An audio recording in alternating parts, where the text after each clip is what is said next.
Ready, boss. Please come on. അനുപമയുടെ റിലേഷനിൽ ഉണ്ടായിരുന്ന ആള് ഈ നാർസിസിസ്റ്റ് സ്വഭാവം ഉള്ള ഒരാളായിരുന്നു എന്നാണ്. ആ സ്ഥിതിക്ക് അത് വേറെ ആരും വരാൻ ചാൻസ് ഇല്ല. നമ്മളെ ധ്രുവ് തന്നെയാണ്. അതോ അത് ഞാനല്ല. ആരായത് നിന്നോട് പറഞ്ഞത്? Imagine having Onion in your life. Like one day he's Remo. Like Inkara love it. You feel like, sure, how lucky am I to get a person like this in my life?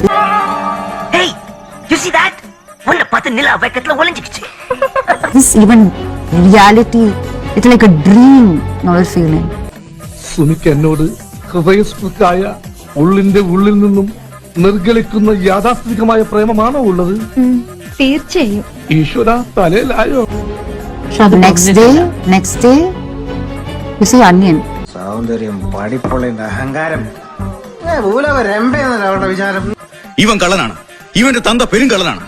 ഏറ്റവും brutal എന്ന് പറഞ്ഞു കഴിഞ്ഞാൽ, even if that person is saying someone else stabbing you and killing you, they would not even just turn their head.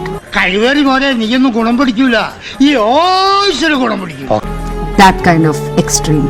ഇതിനൊക്കെ എന്താ വേണ്ടെന്നറിയോ? അവന്റെ മുഖം പിടിച്ചിട്ട് തേക്കാത്ത ചുമരുമ്പോ അങ്ങോട്ടും ഇങ്ങോട്ടും ഇട്ടങ്ങോട്ട് ഒരിക്കൽ. And there is a next day where the person is hungry, apologizing, begging you, ഇവനെന്താ വല്ല വട്ടുണ്ടോ? അപ്പൊ ഇവനൊരു പാൻ ഇന്ത്യൻ അലവലാതിയാണല്ലേ? pleading you, promising you that they'll never repeat this again, crying like a baby. ലോകത്തിലെ ഏറ്റവും വൃത്തികെട്ട ക്രിമിനൽ പോലും ഇത്രയും തരം താഴ്ന്ന പ്രവൃത്തി ചെയ്യില്ല. And then again the love bombing. The same cycle goes on and on and on and on. നീ ഒരു സൈക്യാട്രിസ്റ്റിനെ കാണുന്നത് നല്ലതാ. ഭ്രാന്താണെന്നല്ല ഞാൻ പറയുന്നത്. കയ്യിൽ നിന്ന് പോയി കഴിഞ്ഞാൽ പിന്നെ പറഞ്ഞിട്ട് കാര്യമില്ല. ഒരു ടോക്സിക് റിലേഷൻഷിപ്പിൽ നിന്നും പുറത്തു വന്നതിന് സന്തോഷമാണ് ഈ അനുഭവം പ്രകടിപ്പിക്കുന്നത് എന്നുള്ളത്.